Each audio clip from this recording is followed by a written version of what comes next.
और चलिए रुक करेंगे बड़ी खबर की ओर। लखनऊ से आ रही है। डीजीपी डीएस चौहान के सख्त निर्देश, थानेदार और विवेचकों को निर्देश दिए हैं उन्होंने।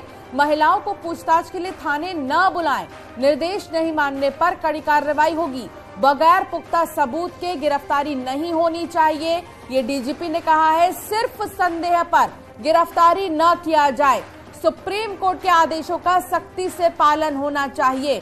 तो डीजीपी ने थानेदार और विवेचकों को ये निर्देश दिए हैं कि बगैर किसी पुख्ता सबूत के महिला को थाने न लाया जाए, न बुलाया जाए, पूछताछ के लिए भी न बुलाया जाए। अगर पुख्ता सबूत है तो ही गिरफ्तारी होनी चाहिए और कोर्ट के तरफ से जो आदेश दिए गए हैं उनका पालन होना चाहिए।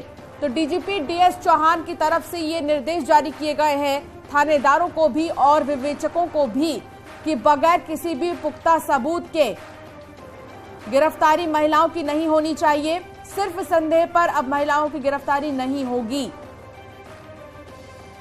ऋषभ मणि त्रिपाठी संवाददाता साथ जुड़ गए हैं। ऋषभ मणि, देखिए बहुत बड़ा निर्देश है थानेदारों के लिए और विवेचकों के लिए कि जब तक आपके पास पुख्ता सबूत नहीं है आप महिलाओं को गिरफ्तार करके न लाएं।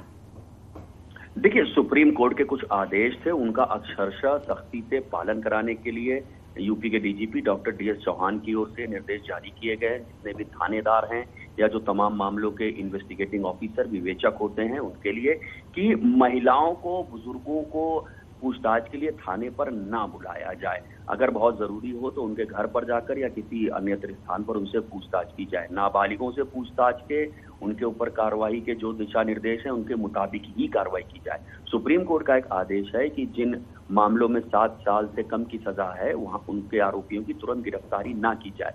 सीआरपीसी की धारा 141 के तहत उनको नोटिस भेजी जाए, उनका जवाब सुना जाए, उसके बाद ही कोई कार्रवाई की जाए। तो ये आदेश सुप्रीम कोर्ट की ओर से दिया गया था, लेकिन अक्सर ये देखने को मिलता था कि कई जिलों में इसका अक्षरशः या सख्ती से पालन नहीं होता था। तो डॉक्टर डीएस चौहान की ओर से ये निर्देश जारी किए गए हैं सख्ती से कि इन निर्देशों का सख्ती से अक्षरशः पालन होना चाहिए। पुलिस को 100% कंप्लायंस कराना है सुप्रीम कोर्ट के आदेश का, और जो डिसिप्लिन जिसके लिए पुलिस जानी जाती है उसका भी सख्ती से पालन होना चाहिए। किसी भी महिला या बुजुर्ग के साथ किसी भी कीमत पे संवेदनहीनता नहीं बरती जानी चाहिए, किसी भी किस्म की बदसलूकी नहीं होनी चाहिए।